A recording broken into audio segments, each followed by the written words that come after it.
વહેલી સવારે રવિના રસોડામાં વાસણ માંજી રહી હતી. ત્યાં જ બહારથી એના સાસુ શારદાજી ચાની ચુસ્કી લેતા બોલ્યા, અરે વહુ, પરાઠા તૈયાર થયા કે હજી શાક બનાવવામાં જ વ્યસ્ત છે? રવિનાએ ઝડપથી રસોડામાંથી ડોકિયું કરીને કહ્યું, બસ માજી, બનાવું જ છું. અરે તું જરા હાથ જલ્દી ચલાવ ને, ક્યાંક પવનને ઓફિસ જતા મોડું ન થઈ જાય. શારદાજીએ જોરથી કહ્યું.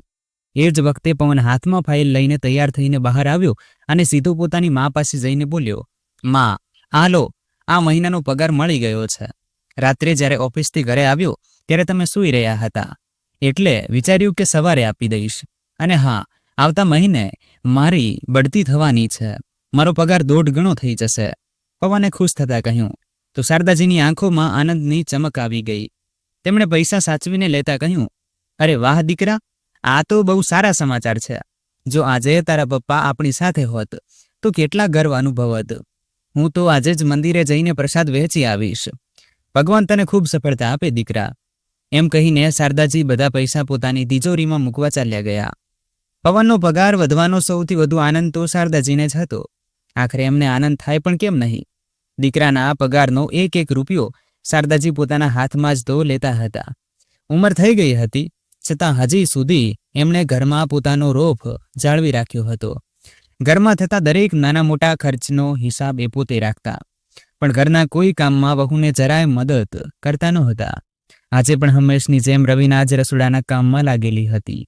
ત્યારે પવને જમવાના ટેબલ પર બેસતા બૂમ પાડી, રવિના, નાસ્તો તૈયાર હોય તો આપી દે, મોડું થાય છે. જી, હમણાં લાવી. રવિનાએ રસોડામાંથી જવાબ આપ્યો અને ઝડપથી નાસ્તાની થાળી પીરસી લાવી. સાથે સાથે પોતાની સાસુમાં માટે પણ નાસ્તો લાવી. જમ્યા પછી પવન ઓફિસે ગયો અને રવિના ફરીથી વાસણ ગોઠવવામાં લાગી ગઈ. થોડી વારમાં જ ફોનની ઘંટડી વાગી. હેલો, શારદાજીએ ફોન ઉપાડ્યો તો સામેથી દીકરીનો અવાજ સાંભળીને ચિંતાતુર થઈને બોલ્યા, શું થયું દીકરી, તારા અવાજમાં આટલી નિરાશા કેમ છે? સામેથી અવાજ આવ્યો, માં, આજે તો હદ થઈ ગઈ. આ માણસ મારી સાથે એવો વ્યવહાર કરે છે જાણે હું એની ગુલામ હોઉં. હવે મારાથી સહન નથી થતું માં, હું પિયર આવું છું. પૂનમનો અવાજ ગુસ્સાથી ધ્રુજી રહ્યો હતો. આ સાંભળીને શારદાજી પણ ઊંચા અવાજે બોલ્યા, શું એની આટલી હિંમત કે મારી દીકરીને ગુલામ સમજે? કાંઈ વાંધો નહીં દીકરી, તું ચિંતા ન કર, અહીં આવી જા, અહીં તું નિરાંતે રહેજે. પણ માં, ભાઈ અને ભાભી, એ લોકો તો હંમેશા મને જ શિખામણ આપવા માંડે છે. પૂનમે પોતાના શબ્દોમાં કડવાશ ભેળવીને કહ્યું. શારદાજી તરત બોલી ઉઠ્યા, અરે એ લોકોની ચિંતા તું છોડી દે, તારા ભાઈને તો હું મારી રીતે સમજાવી દઈશ. અને રહી તારી ભાભીની વાત, તો એ કઈ આ ઘર દહેજમાં નથી લાવી. આ તારું ઘર છે, હું જીવું છું ત્યાં સુધી આ ઘરના દરવાજા તારા માટે હંમેશા ખુલ્લા છે. તું તારો સામાન તૈયાર કર અને નિશ્ચિત થઈને અહીં આવી જા. અને જો કોઈને વાંધો પડશે તો એને હું જોઈ લઈશ. હા માં, હું હવે એક દિવસ પણ એ ઘરમાં નથી રહી શકતી, મારો જીવ ગુંગળાય છે ત્યાં. હું આજે જ તમારી પાસે આવી જઈશ. પૂનમને પોતાના પિયર આવવું હંમેશા હાશકારો આપતું. અહીં એને કોઈ જવાબદારી નિભાવવાની નહોતી કે ન કોઈના મહેણા સાંભળવાના હતા. અને આ બધું એની મા શારદાજીએ શીખવ્યું હતું. વાત એમ હતી કે પોતાની દીકરી પૂનમના લગ્ન વખતે જ શારદાજીએ એને કહી દીધું હતું, દીકરી, હવે તારા જીવનનો બીજો અધ્યાય શરૂ થઈ રહ્યો છે. હવે તારે ખૂબ સમજી વિચારીને ચાલવું પડશે. એટલે શું માં? પૂનમે જાણવાની ઈચ્છાથી પૂછ્યું. શારદાજીએ સમજાવ્યું, મતલબ સીધો છે દીકરી, સાસુ સસરાથી દબાઈને ન રહેતી, વધારે રોકટોક કરે તો તરત જવાબ આપી દેજે. પતિને મુઠ્ઠીમાં રાખજે અને કોઈને માથે ન ચડાવતી. સાસરીવાળાને માથે ચડાવવાથી એ તારા પર હુકમ ચલાવશે. અને સૌથી અગત્યની વાત, પ્રયત્ન કરજે કે સાસુ સસરાથી અલગ રહેવાય, તો જ તને મોકળાશ મળશે. આ માટે ભલે ઝઘડો કરવો પડે તો પણ પાછી ન પડતી. શારદાજીની આ વાતો ગાંઠે બાંધીને જ પૂનમે પોતાના સાસરે પગ મૂક્યો હતો. એના સાસુ સસરા ખૂબ જ ભલા અને સીધા સ્વભાવના હતા. પૂનમને પોતાની દીકરીની જેમ જ રાખતા. તેના પતિ રોહિતે પણ પૂરેપૂરો પ્રયત્ન કર્યો હતો કે પૂનમને કોઈ તકલીફ ન પડે. સાસરાનું વાતાવરણ ઘણું સારું હતું, પરંતુ ત્યાંના શાંત વાતાવરણથી પણ પૂનમ સંતુષ્ટ નહોતી. લગ્નના થોડા દિવસોમાં જ એણે પોતાની માની શિખામણ પર અમલ કરવાનું શરૂ કરી દીધું. ત્યાર પછી તો ઘરમાં ક્લેશ શરૂ થઈ ગયો. હવે તેના લગ્નને પૂરા 2 વર્ષ થવા આવ્યા હતા અને આ 2 વર્ષમાં પૂનમ ચોથી વાર પોતાના સાસરેથી ઝઘડીને પિયર આવી રહી હતી. પૂનમે થેલા સાથે જેવો ઘરના ઉંબરે પગ મૂક્યો એની આંખોમાં ગુસ્સો અને ઉદાસી સ્પષ્ટ દેખાતા હતા. આવી ગઈ દીકરી, લાવ આ થેલો મને આપ. હવે તારે માથે કોઈ બોજ લેવાની જરૂર નથી. શારદાજીએ એના હાથમાંથી સામાન લેતા કહ્યું. પૂનમ ઘરમાં આવી અને પોતાની માની પાછળ પાછળ ઓરડામાં ગઈ. માં, મારો પતિ તો ઈચ્છે છે કે હું આખો દિવસ ઘરના કામોમાં નોકરાણીની જેમ લાગેલી રહું. ઘરનું કામ, પછી સાસુ સસરાની સેવા અને પોતાના આરામનું શું, મારાથી આ બધું નથી થતું. એમ કહીને પૂનમ પલંગ પર બેસી ગઈ. શારદાજી પણ એની વાતમાં સૂર પુરાવતા બોલ્યા. એકદમ સાચું કહે છે દીકરી. આ લોકો ઘરની વહુને કામ કરવાની મશીન જ સમજે છે. પણ મેં તને પહેલાથી જ સમજાવ્યું હતું કે પોતાના હક માટે લડવું પડશે.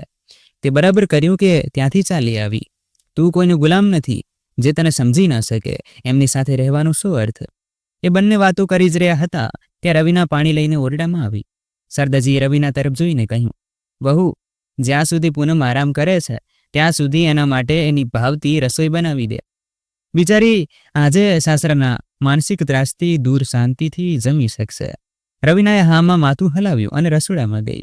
બપોરના જમ્યા પછી પૂનમ અને શારદાજી કલાકો સુધી પોતાના ઓરડામાં બેસીને વાતો કરતા રહ્યા. પૂનમે પોતાની ફરિયાદો ગણાવી અને શારદાજી દરેક વખતે તેની હામાં હા કરતા રહ્યા. એક દિવસ રવિનાએ પણ થોડો આરામ કરવા પોતાના ઓરડામાં જવાનું વિચાર્યું. સાંજના સમયે રવિનાએ ઓરડામાંથી બહાર આવીને પૂછ્યું, માજી, આજે રાત્રે રાજમા ચાવલ બનાવી દઉં? પૂનમ દીદીને બહુ ભાવે છે ને? શારદાજીએ તરત એને અટકાવતા કહ્યું, અરે તું રહેવા દે વહુ. બપોરે પણ તે એટલું મોડું અને બેસ્વાદ ખાવાનું બનાવ્યું હતું કે પૂનમને જરાય ન ભાવ્યું. તું એક કામ કર, પવનને ફોન કરી દે અને કહે કે બહારથી કંઈક સારું ખાવાનું લઈ આવે. મારી દીકરી કંઈક સારું ખાશે તો એનો મિજાજ પણ સારો થશે. સાસુના મોઢેથી આ સાંભળીને રવિનાના ચહેરા પરનું હાસ્ય ઓસરી ગયું. એણે ધીમા અવાજે કહ્યું, જી માજી, હું ફોન કરી દઉં છું. એમ કહીને રવિના ઓરડામાંથી બહાર નીકળી ગઈ. એટલામાં પૂનમ બોલી, માં, તમે હંમેશા મારો પક્ષ લીધો છે. બસ આમ જ હંમેશા મારી પડખે રહેજો. અરે દીકરી, હું છું ત્યાં સુધી તને કોઈ તકલીફ નહીં પડે. તું અહીં નિરાંતે રહે, કહેતા શારદાજી પોતાની દીકરીના માથે હાથ ફેરવવા લાગ્યા. બીજી તરફ ઓરડામાં આવતા જ રવિનાએ પોતાના પતિ પવનને ફોન જોડ્યો અને બોલી, પવન, નવરા છો? તમારી સાથે એક વાત કરવી હતી. ઓહો, તો કહો, આજે શું હુકમ છે મેડમ? પવને મજાકના સૂરમાં પૂછ્યું. રવિના હસીને બોલી, બસ હુકમ તો કંઈ નથી. આજે પૂનમ દીદી આવ્યા છે ને, તો માજી કહેતા હતા કે રાતનું જમવાનું બહારથી મંગાવી લઈએ. કોઈ સારી હોટલમાંથી કંઈક સારું લેતા આવજો. આ સાંભળીને પવન થોડો ચોંકી ગયો અને બોલ્યો, પૂનમ ફરીથી આવી ગઈ? અરે ગયા અઠવાડિયે જ તો એ 4-5 દિવસ રહીને ગઈ હતી. હવે શું થયું? રવિનાએ વાત સંભાળતા કહ્યું, ખબર નહીં પવન. માજી કહેતા હતા કે એ દુઃખી છે. કદાચ સાસરે કંઈક થયું હશે. આ સાંભળીને પવને એક લાંબો શ્વાસ લીધો અને પછી ગુસ્સા સાથે બોલ્યો, અરે યાર, આખરે આ પૂનમને સાસરે રહેવામાં વાંધો શું છે? અને મેં કેટલી વાર માને કહ્યું હતું કે એને ત્યાં એનું ઘર વસાવવા દે. દરેક નાની વાતમાં એને પિયર બોલાવી લેવાથી કંઈ ઉકેલ નહીં આવે. પણ માં પણ સમજતા જ નથી. એમને તો દર વખતે એમ જ લાગે છે કે દીકરીને અહીં રહીને આરામ મળશે. અરે આરામ જ કરાવવો હતો તો પછી પરણાવી જ શું કામ? આખી જિંદગી અહીં જ આરામ કરતી રહેતી. પવનનો ગુસ્સો જોઈને રવિનાએ વાતને વાળતા કહ્યું, તમારી ચિંતા સાચી છે જી, પણ એ પણ માં છે ને, પોતાની દીકરીને દુઃખી કેવી રીતે જોઈ શકે? પવને એક ઊંડો શ્વાસ લઈને કહ્યું, ઠીક છે રવિના, મારે હજી ઓફિસમાં ઘણું કામ છે. આવતી વખતે હોટલમાંથી જમવાનું લેતો આવીશ. એમ કહીને પવને ફોન મૂકી દીધો. રાત્રે લગભગ 9 વાગ્યે પવન ઘરે પાછો ભર્યો અને રવિનાને બૂમ પાડતા બોલ્યો, આ લે રવિના, જમવાનું લઈ આવ્યો છું, આને મૂકી દે. રવિનાએ એના હાથમાંથી જમવાના પડીકા લીધા અને રસોડા તરફ ગઈ. ત્યારે પવને પૂનમ તરફ જોયું, જે બેઠક રૂમમાં શાંતિથી બેસીને ટીવી જોઈ રહી હતી. એના ચહેરા પર પરેશાનીનું કોઈ નામ નિશાન નહોતું. પવન સોફા પર જઈને એની પાસે બેઠો અને બોલ્યો, કેમ છે પૂનમ? બધું બરાબર તો છે ને? પૂનમે ટીવીનું રિમોટ બાજુ પર મૂક્યું અને અચાનક રડવા લાગી. એની આંખોમાંથી આંસુ વહેવા લાગ્યા. ભાઈ, હું હવે જરાય સહન નથી કરી શકતી. ત્યાં બધા મારી સાથે નોકરાણી જેવું વર્તન કરે છે. સવારથી રાત સુધી એમને બસ કામ જ જોઈએ. કોઈને મારી ચિંતા નથી. મારો પતિ રોહિત પણ મારો સાથ નથી આપતો. પવને એની વાત ધ્યાનથી સાંભળી અને શાંત અવાજે કહ્યું, કાંઈ વાંધો નહીં પૂનમ, દરેક સમસ્યાનો ઉકેલ હોય છે. તું કહે તો હું રોહિત જીજુ સાથે વાત કરું. પવન આટલું બોલ્યો ત્યાં જ શારદાજી ત્યાં આવી પહોંચ્યા. એમણે પોતાની દીકરીના આંસુ જોયા અને ગુસ્સામાં બોલ્યા, કોઈ જરૂર નથી એમની સાથે વાત કરવાની. હું બરાબર ઓળખું છું આવા લોકોને. 4 દિવસ અહીં રહેશે ને તો જાતે જ હાથ જોડીને એને અહીં લેવા આવશે. માની વાત સાંભળીને પવને ગુસ્સો વ્યક્ત કરતા કહ્યું, માં, આ કોઈ ઉકેલ નથી. જો પૂનમ દર વખતે અહીં આવીને બેસી રહેશે તો એના સંબંધો કેવી રીતે સુધરશે? સાસરે થોડું ઘણું તો સમાધાન કરવું જ પડે. ભાઈના મોઢેથી આવું સાંભળીને પૂનમ ઊંચા અવાજે બોલી, મારે કોઈ સમાધાન નથી કરવું ભાઈ, અને ન તો કોઈ સંબંધ સુધારવો છે. જો એ લોકો લેવા આવશે ને તો પણ હું ત્યાં નહીં જાઉં. મેં નક્કી કરી લીધું છે કે એ માણસ સાથે હવે મારે નથી રહેવું. ત્યારે શારદાજીએ પણ પવન સામે ડોળા કાઢીને કહ્યું, તને તારી બહેનની તકલીફ દેખાતી જ નથી, અને ભૂલીશ નહીં, આ પૂનમનું પિયર છે. અહીં આવવાનો એનો પૂરો હક છે. માં, મને એની તકલીફ દેખાય છે, પણ મને એ પણ દેખાય છે કે વારંવાર એના અહીં આવવાથી મુશ્કેલીઓ વધી રહી છે. આમ કરવાથી એની સાસરામાં ઇજ્જત અને સ્થાન બંને નહીં રહે. હું જાતે જઈને પૂનમના સાસરિયા જોડે વાત કરું છું. ઓછામાં ઓછું એ તો ખબર પડે કે ખરેખર તકલીફ શું છે. પવને પોતાની વાત મૂકી. શારદાજી એને રોકતા બોલ્યા, તારે ક્યાંય જવાની જરૂર નથી. જો પૂનમને પિયરમાં રહીને સારું લાગતું હોય તો એ જ બરાબર છે. મારી દીકરી પહેલેથી જ આટલી દુઃખી છે, અને ઉપરથી તું આવી વાતો કરીને એને વધુ હેરાન કરે છે. પણ માં, પવન કંઈક કહેવા જતો હતો ત્યાં જ શારદાજી એને વચમાં જ અટકાવતા કહ્યું, બસ હવે આ વિશે કોઈ વાત નહીં. ચાલ દીકરી, તું આવીને જમી લે. એમ કહી શારદાજી પૂનમને પોતાના ઓરડામાં લઈ ગયા અને પવન ત્યાં જ બેઠો માં દીકરીને જતા જોતો રહ્યો. એ ઈચ્છવા છતાં કંઈ કરી શકે તેમ નહોતો. બીજા દિવસે સવારે રવિનાએ ઉઠતા જ કપડાં ધોવા મશીન ચાલુ કર્યું. ઘરના 2 દિવસના કપડાં ભેગા થયા હતા એટલે એણે ઝડપથી કામ પતાવવાનું શરૂ કર્યું.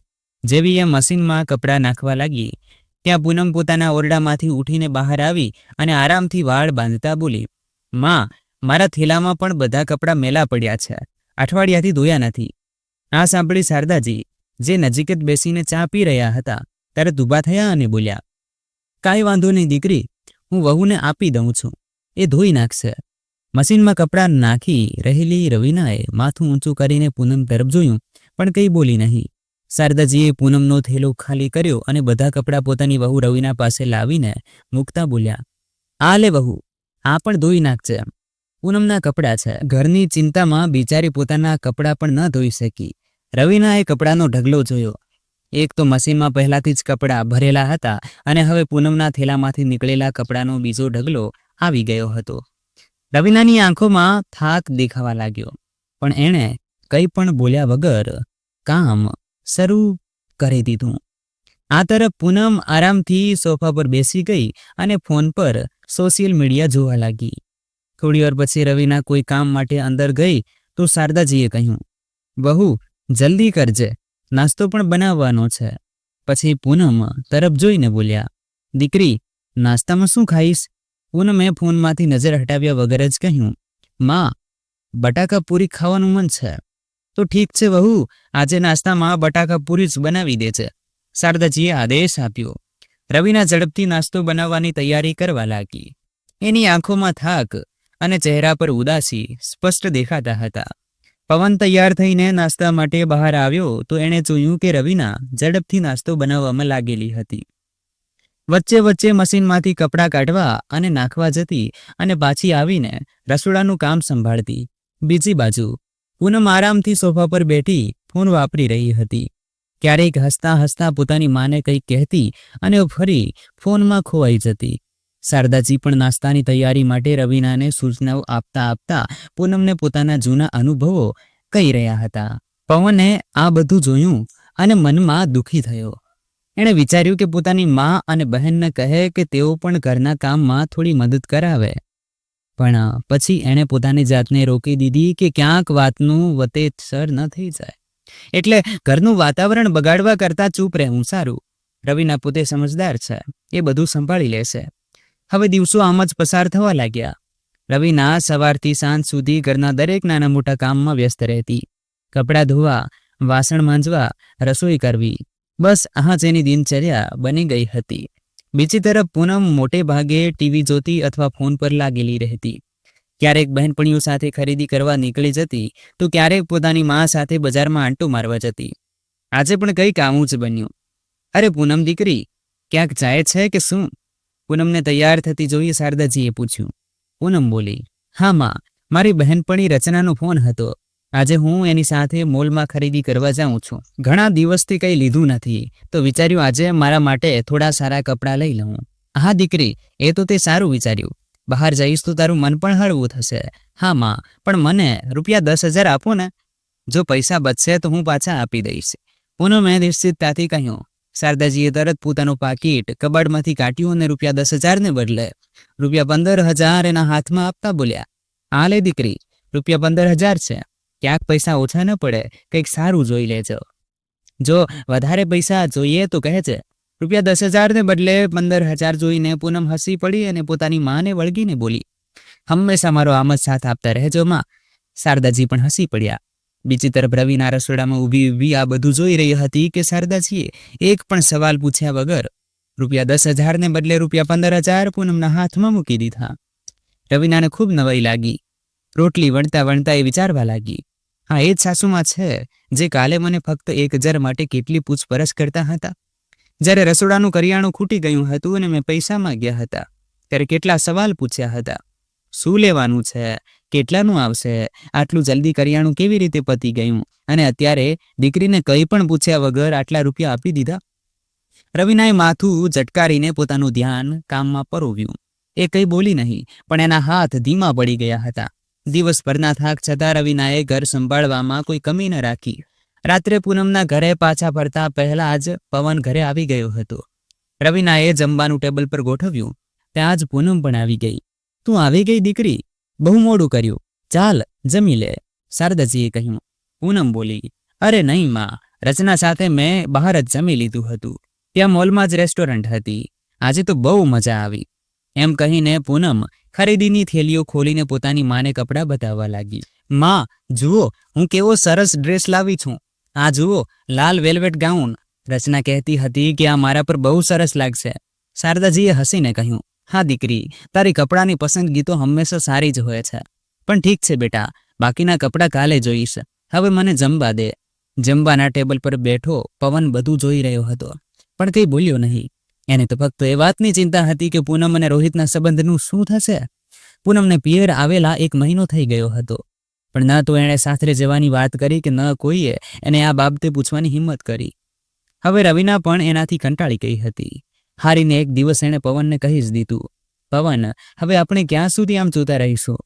પૂનમ અને રોહિતના લગ્નને 2 વર્ષ થવા આવ્યા. એમના સંબંધને બચાવવા આપણે કંઈક કરવું પડશે. પવને સહમતિ દર્શાવતા માથું હલાવીને કહ્યું, તું સાચું કહે છે રવિના. હું વિચારતો હતો કે 2 દિવસ પછી એમની લગ્નની વર્ષગાંઠ છે, તો કેમ ન બંનેને એકવાર સાથે લાવવાનો પ્રયત્ન કરીએ? રવિના પણ હસીને બોલી, ઠીક છે, તો આપણે એક કામ કરીએ, વર્ષગાંઠ પર કેક મંગાવીએ અને રોહિતને પણ બોલાવી લઈએ. બંને યોજના બનાવી અને 2 દિવસ પછી પૂનમની લગ્નની વર્ષગાંઠના દિવસે પવન કેક લઈને ઘરે આવ્યો. આ બધું જોઈને પૂનમ અને શારદાજી નવાઈ પામ્યા. અરે ભાઈ, આ બધું શું છે? આ કેક કઈ ખુશીમાં લાવ્યો છે? શારદાજીએ આશ્ચર્યથી પૂછ્યું. પવન હસીને બોલ્યો, અરે માં, ભૂલી ગયા શું? આજે પૂનમ અને રોહિતની લગ્નની વર્ષગાંઠ છે, એટલે અમે વિચાર્યું કે આ પ્રસંગે કંઈક ખાસ કરીએ. અમે ઈચ્છીએ છીએ કે પૂનમ અને રોહિત આ દિવસ સાથે ઉજવે. કદાચ આનાથી એમની વચ્ચેનું અંતર પણ ઓછું થઈ જાય. પછી પવને પૂનમ તરફ જોઈને કહ્યું, પૂનમ, હવે રોહિતને ફોન કર અને અહીં આવવાનું કહે. આ સાંભળીને પૂનમ ગુસ્સાથી તેની સામે તાકી રહી.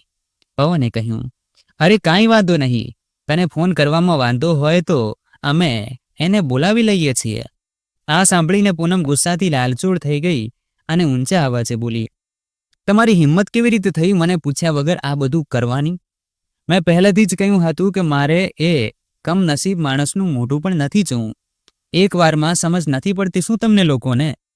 દીકરીનો ગુસ્સો જોઈને શારદાજીએ પણ એનો પક્ષ લેતા કહ્યું, મારી દીકરીએ બરાબર કહ્યું. જો એ માણસ અહીં આવ્યો તો હું એના ટાંટિયા તોડી નાખીશ, અને જો કોઈ એને અહીં લઈને આવ્યું તો એને પણ ઘરમાંથી કાઢી મૂકીશું. ગુસ્સામાં બબડતા શારદાજી પોતાની દીકરીને લઈને ઓરડામાં જતા રહ્યા. પવને ઊંડો શ્વાસ લઈને કહ્યું, સમજ નથી પડતી શું કરું? એ તો સ્પષ્ટ છે કે આ લોકોને કંઈ સુધારવું જ નથી. એમની જીદ જ એમના સંબંધની સૌથી મોટી દુશ્મન છે. આ લોકો ઘર વસાવવાનું નહીં, બરબાદ કરવાનું જાણે છે. બીજા દિવસે પૂનમે નક્કી કરી લીધું કે હવે એ છૂટાછેડા લઈને આ સંબંધમાંથી મુક્ત થશે. જ્યારે એણે છૂટાછેડાની વાત બધાની સામે મૂકી તો આખા ઘરનું વાતાવરણ ગંભીર થઈ ગયું. પવને ફરી એકવાર પરિસ્થિતિ સંભાળવાનો પ્રયત્ન કર્યો. એણે વિચાર્યું કે કદાચ એની મા સાથે વાત કરવાથી કોઈ રસ્તો નીકળે. રાત્રે જ્યારે બધા પોતપોતાના ઓરડામાં ગયા ત્યારે પવને પોતાની માને ઓરડામાંથી બહાર બોલાવ્યા. શું વાત કરવી છે? શારદાજીએ પૂછ્યું. પવન બોલ્યો, માં, મારે એ જાણવું છે કે આખરે એવી તે કઈ વાત થઈ છે કે પૂનમ છૂટાછેડા લેવાની જીદ પર અડી ગઈ છે? એવી કઈ મુસીબત આવી પડી કે વાત અહીં સુધી પહોંચી? શારદાજીએ ઠંડો નિસાસો નાખીને કહ્યું, દીકરા, મને તો બસ એટલી ખબર છે કે મારી દીકરી દુઃખી છે. જો છૂટાછેડામાં જ એનું સુખ હોય તો ભલે એમ થાય, પણ હું એને બરબાદ થતી નથી જોઈ શકતી. પણ માં, એને બરબાદ બીજું કોઈ નહીં, ફક્ત તમે કરી રહ્યા છો. પતિ પત્નીના ઝઘડાને ઉકેલવાને બદલે તમે એને વધુ વકરાવી રહ્યા છો. પવનની આ વાત સાંભળીને શારદાજી ગુસ્સાથી લાલચોળ થઈ ગયા. જો દીકરા, મને ખબર છે કે તને તારી બહેનનું આ ઘરમાં રહેવું ખૂંચી રહ્યું છે, અને આ દેખાડાની સહાનુભૂતિ તું કોના કહેવાથી બતાવી રહ્યો છે એ પણ હું સારી રીતે જાણું છું. આ સાંભળી પવને પોતાના ગુસ્સા પર કાબુ રાખીને કહ્યું, માં, તમે ખોટી રીતે રવિના પર શંકા કરો છો. એના જેવી સમજદાર છોકરી મેં આજ સુધી નથી જોઈ. એ હંમેશા પૂનમ અને આ ઘરના ભલાનું જ વિચારે છે. દીકરાના મોઢે વહુના વખાણ સાંભળીને શારદાજીએ તીખા અવાજે કહ્યું, અરે રહેવા દે દીકરા, મને બધી ખબર છે. મને ખબર છે કે અહીં કોણ કોના ભલાનું વિચારે છે. પવને ઊંડો શ્વાસ લઈને કહ્યું, પણ માં, શું તમે ક્યારેય રોહિત સાથે વાત કરવાની કોશિશ કરી? ઝઘડાનું મૂળ કારણ શું છે? શું એ જાણવાનો પ્રયત્ન કર્યો? અરે ચૂલામાં જાય એ રોહિત. મારે એ બે કોડીના છોકરા સાથે કોઈ વાત નથી કરવી. એણે મારી ફૂલ જેવી દીકરીનું જીવન દોહિલું કરી દીધું છે. મારી દીકરી કેટલું સહન કરી રહી છે, તને દેખાતું નથી? શારદાજીએ ગુસ્સામાં કહ્યું. પવન બોલ્યો, તમે એ કેવી રીતે માની લીધું માં કે બધી ભૂલ રોહિતની જ છે? સંબંધો હંમેશા બંને તરફથી બને છે અને બંને તરફથી બગડે છે. તમે એકવાર પણ રોહિતનો પક્ષ સાંભળ્યો નથી. કદાચ હકીકત કંઈક જુદી હોય. શારદાજીએ ઠંડા અવાજે કહ્યું, મારે કંઈ નથી સાંભળવું. મારી દીકરી જે કહે છે એ જ સાચું છે. એમ કહીને શારદાજી ત્યાંથી ઊભા થઈને પોતાના ઓરડામાં જતા રહ્યા. પવન ચૂપચાપ ઊભો રહી ગયો. બીજા દિવસે વહેલી સવારે જ રવિનાએ પવનને કહ્યું, સાંભળો જી, મારા મામાના દીકરાના લગ્ન છે, એટલે મારે થોડા કપડાં ખરીદવા છે. થોડા પૈસા જોઈતા હતા. પવને તરત કહ્યું, ઠીક છે, હું હમણાં મા પાસેથી પૈસા લઈને આપું છું. નાસ્તો કર્યા પછી એ પોતાની મા પાસે ગયો. માં, મારે થોડા પૈસા જોઈતા હતા. રવિનાના મામાના દીકરાના લગ્ન છે, એને થોડા કપડાં ખરીદવા છે. શારદાજીએ ઉદાસીનતાથી કહ્યું, આ મહિને ખર્ચ વધુ થઈ ગયો છે બેટા, અત્યારે પૈસા નથી. આ સાંભળીને પવન ચોંકી ગયો. એણે કહ્યું, માં, અઠવાડિયા પહેલા જ તો મેં મારો પૂરો પગાર તમને લાવીને આપ્યો હતો. આખરે બધા પૈસા ગયા ક્યાં? શારદાજીએ વાત ટાળવાનો પ્રયત્ન કરતા કહ્યું, અરે દીકરા, ઘરનો ખર્ચ, પૂનમ માટે થોડો સામાન, બીજા ખર્ચા, હવે શું તને એક હિસાબ આપું? શારદાજીએ ગુસ્સાથી કહ્યું. પવન બોલ્યો, માં, મને સ્પષ્ટ જણાવો, પૈસા ક્યાં ખર્ચાયા? શારદાજીએ નજર ચોરતા કહ્યું, કંઈ નહીં દીકરા, પૂનમને થોડા પૈસા આપ્યા હતા. એની પણ તો પોતાની જરૂરિયાતો હોય છે ને, અને જો એણે થોડી ખરીદી કરી લીધી તો શું થઈ ગયું? એની જિંદગીમાં આટલી મુશ્કેલીઓ છે, તો શું હું એને ખુશ કરવા થોડા પૈસા પણ ન આપી શકું? પવને કહ્યું, શું પૂનમના મોંઘા કપડાં અને ખરીદી કરવાથી મુશ્કેલીઓ દૂર થઈ જશે? અને આપણી જરૂરિયાતોનું શું? પૂનમને હજારો ખર્ચવાની છૂટ છે, પણ મારું અને મારી પત્નીનું શું? રવિના આખો દિવસ આ ઘરના કામોમાં લાગેલી રહે છે. હું આખો દિવસ બહાર મહેનત કરું છું, અને જો તમે મારો બધો પગાર લઈ લો છો તો શું એ તમારી જવાબદારી નથી કે ઘરના દરેક સભ્યની જરૂરિયાતનું ધ્યાન રાખો? તું વધારે ન બોલ, શારદાજીએ ચીડાઈને કહ્યું. પૂનમને એના પતિ તરફથી કોઈ મદદ નથી મળતી. જો મેં એને થોડા પૈસા આપી દીધા તો શું ખોટું કર્યું? પવને નિરાશ થઈને માથું હલાવ્યું. માં, ખોટું એ છે કે તમે એને સાચા ખોટાનો ભેદ સમજાવવાને બદલે એની જીદને ઉત્તેજન આપી રહ્યા છો. ગુસ્સામાં બોલીને પવન ઝડપથી ઘરમાંથી બહાર નીકળી ગયો. દરવાજો બંધ થતાં જ શારદાજીએ રવિના તરફ જોયું અને મહેણું મારતા કહ્યું, આ બધી આગ આને જ લગાડેલી છે. જ્યારે ખબર હતી કે આ મહિને ખર્ચ વધુ થઈ ગયો છે તો નવા કપડાં લેવાની શું જરૂર હતી? જૂના કપડાંથી પણ કામ ચાલી શકત ને? ત્યાં જ પાસે બેઠેલી પૂનમ તરત બોલી, હા માં, બરાબર કહો છો. મારા કપડાં જોઈને એનાથી રહેવાયો નહીં અને આવી હલકાઈ પર ઉતરી આવી. એ બંનેની વાતો સાંભળીને રવિનાની આંખોમાં આંસુ આવી ગયા. પણ એ કંઈ બોલી નહીં અને ચૂપચાપ પોતાના ઓરડામાં જતી રહી. થોડા દિવસો આમ જ વીતી ગયા. પણ પૂનમ અને રોહિતના સંબંધોમાં કડવાશ દિવસે દિવસે વધતી જતી હતી. શારદાજી પૂનમના નિર્ણયની સાથે હતા, પણ પવન અને રવિનાએ આ સંબંધને બચાવવાનો છેલ્લો પ્રયાસ કરવાનું નક્કી કર્યું. પવને રવિનાને કહ્યું, રવિના, હું રોહિતને મળવા જઈશ. કદાચ મારી સાથે વાત કરીને પૂનમને સમજવાનો પ્રયત્ન કરે. તું પણ પૂનમ સાથે વાત કર. બની શકે કે એ પણ કંઈક સમજે. રવિનાએ પણ સંમતિ આપી. બીજા દિવસે શારદાજી કોઈ કામથી બહાર ગયા હતા. ત્યારે પૂનમને એકલી જોઈને રવિનાએ એની સાથે વાત કરવાનો પ્રયત્ન કર્યો. એની પાસે બેસીને બોલી, પૂનમ, શું હું તારી સાથે એક વાત કરી શકું? પૂનમે ટીવી બંધ કરીને કહ્યું, હા બોલો. જો પૂનમ, હું તારાથી મોટી છું, એટલે એક સલાહ આપું છું કે છૂટાછેડાનો વિચાર છોડીને એકવાર ફરીથી પોતાનું ઘર વસાવવાનો પ્રયત્ન કર. સ્ત્રીની આબરૂ એના પતિ સાથે જ હોય છે. આ સાંભળતા જ પૂનમ ભડકી ગઈ. આવી આબરૂનું હું શું કરું, જે માણસ ઘરમાં કામવાળી પણ ન રાખી શકે, પોતાની પત્નીની ઈચ્છાઓ પણ પૂરી ન કરી શકે. મારે નથી રહેવું આવા બે કોળીના માણસ સાથે. હું અહીં મારા ઘરમાં શાંતિથી રહેવા માંગુ છું. મારી ખુશી એમ જ છે. પણ ભાભી, મને લાગે છે કે મારી આ શાંતિ અને ખુશી તમને ખૂંચી રહી છે. રવિના કંઈક કહે એ પહેલા જ શારદાજી ઘરમાં દાખલ થયા. દરવાજા બહારથી એમણે બધી વાત સાંભળી લીધી હતી. અંદર આવતા જ ગુસ્સે થયા. તું કોણ, એની જિંદગીમાં માથું મારનારી? રવિનાએ કહ્યું, ના માજી, એવી વાત નથી. હું તો બસ આ બંને વચ્ચે સમાધાન કરાવવા માંગતી હતી. અચ્છા, સમાધાન કરાવવા માંગતી હતી કે એનાથી પીછો છોડાવવા માંગતી હતી? એ તો મને પણ ખબર છે. મોટી આવી સમાધાન કરાવવા વાળી. સારા ભલા મૂડનો સત્યાનાશ કરી નાખ્યો. પૂનમે ફરીથી ટીવીનું રિમોટ હાથમાં લઈને કહ્યું અને ટીવી ચાલુ કરી દીધું. રવિના કંઈ બોલી નહીં, ચૂપચાપ રસોડામાં ચાલી ગઈ. થોડી વારમાં જ પવન આવ્યો. આજે એના ચહેરા પર ખૂબ ગુસ્સો હતો. એ સોફા પર બેસીને પૂનમને કંઈ કહેવા જતો હતો. ત્યાં જ પૂનમ મોઢું બગાડીને બોલી, માં, જો ભાઈ પણ મને કોઈ શિખામણ આપવા અહીં બેઠા હોય તો એમને કહી દો કે હું કંઈ સાંભળવાના મિજાજમાં નથી. પૂનમની વાત સાંભળીને પવનનો ગુસ્સો સાતમા આસમાને પહોંચી ગયો. એણે ઊંચા અવાજે કહ્યું, મારે જે કહેવું છે એ હું કહીને જ રહીશ અને તારે સાંભળવું પડશે. ત્યાં જ શારદાજી બોલ્યા, આ તું કઈ રીતે વાત કરે છે તારી બહેન સાથે? પવને કહ્યું, માં, હું સાચી વાત કરું છું. આજે હું રોહિતને મળીને આવ્યો છું. એ તો એ માણસની ભલમનસાઈ છે કે આ છોકરીની આવી હરકતો છતાંય એની માફી માંગવા તૈયાર છે. અરે, નથી જોઈતી મારે કોઈની માફી. પૂનમે એની વાત વચમાં જ કાપી. પવન બોલ્યો, હા, તારો આ સ્વભાવ તને ડૂબાડશે. રોહિત સાથે વાત કરીને મને ખબર પડી કે તે એ ઘરના લોકોને કેટલા હેરાન કર્યા છે. માં, તમે જાણતા નથી પોતાના સાસુ સસરાને કેવા કેવા વેણ કહેતી હતી. આ કોઈના માટે રસોઈ ન બનાવે, પોતાના પતિ માટે પણ નહીં, અને ઉપરથી દરરોજ હોટલમાંથી જમવાનું મંગાવે. જો કોઈ સમજાવવાનો પ્રયત્ન કરે તો ઝઘડો ઊભો કરી દે. હવે તો એણે રોહિત સામે નવી માંગણી મૂકી છે કે એને સાસુ સસરાથી અલગ રહેવું છે. પવને બધી વાત કહી. પૂનમ નિર્લજ્જતાથી બોલી, હા, તો મેં કયું ખોટું કહ્યું? અને જે એકવાર કહી દીધું એ કહી દીધું. હવે મારો નિર્ણય બદલાવાનો નથી. ભલે ગમે તે થાય. હવે હું સાસરે નહીં જાઉં. ના પૂનમ, તારે સાસરે જવું જ પડશે અને આ મારો છેલ્લો નિર્ણય છે. જો તું નહીં જાય તો હું તને જબરદસ્તી ત્યાં મૂકી આવીશ.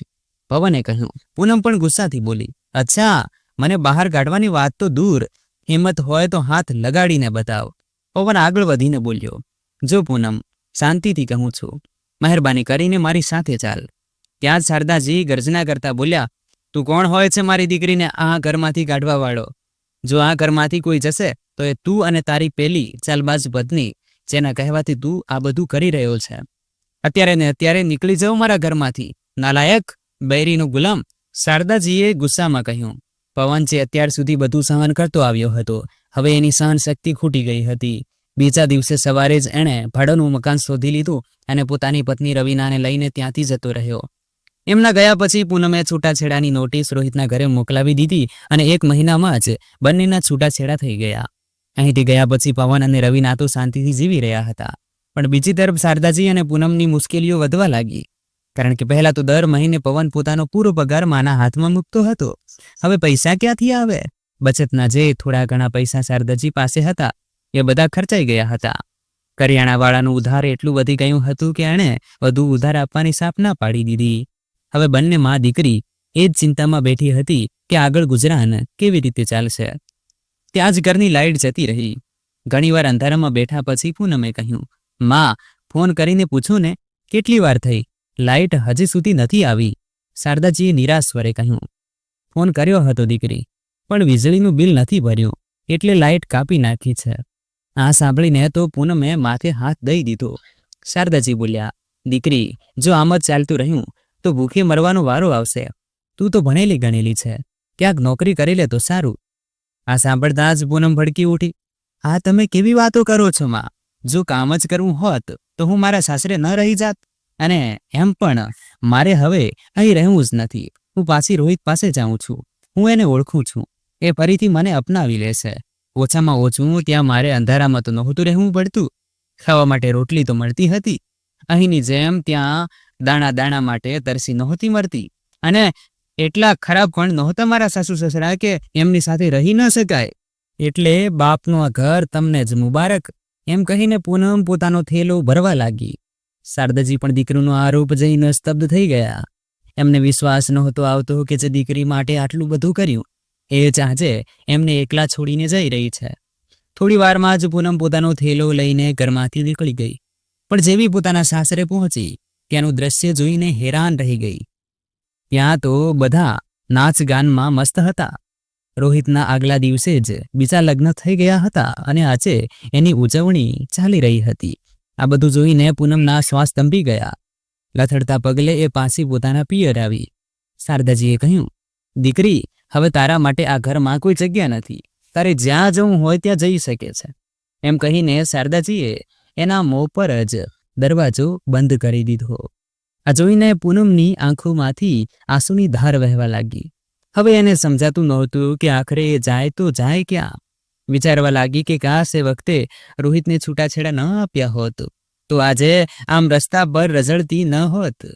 આજે પૂનમ પાસે પસ્તાવા સિવાય કંઈ જ નહોતું. બોધ મિત્રો, અહંકારનો અગ્નિ સંબંધોને બાળીને રાખ કરી દે છે. પછી પસ્તાવા સિવાય બીજો કોઈ માર્ગ બચતો નથી. એટલે પસ્તાવાની આગમાં બળવા કરતાં સારું એ છે કે સમય રહેતા સંબંધોનું મૂલ્ય સમજી લેવાય. મિત્રો, ભાઈઓ તથા મારી બહેનો, આપણી વિડીયો જ્યાંથી પણ તમે જુઓ છો, કોમેન્ટમાં તમારા શહેર અને રાજ્યનું નામ જરૂર જણાવજો. મને તમારી કોમેન્ટ્સ વાંચવામાં ખૂબ આનંદ આવે છે અને હું એ બધાનો ખૂબ ખૂબ આભાર માનું છું જે લોકો મારી વિડીયોને પૂરી જુએ છે, લાઈક કરે છે અને શેર કરે છે. જો તમને આજની વાર્તા પસંદ આવી હોય તો વિડીયોને જરૂર લાઈક કરજો અને તમારા મિત્રો સાથે શેર પણ કરજો. અને હા, જો તમે હજી સુધી આપણી ચેનલને સબસ્ક્રાઇબ નથી કરી તો જરૂર સબસ્ક્રાઇબ કરી લો. મળીએ છીએ આપણે આપણી કાલની એક વધુ નવી રસપ્રદ વાર્તા સાથે.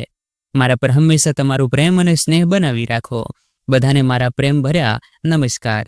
મિત્રો, ખુશ રહો, સ્વસ્થ રહો, મસ્ત રહો.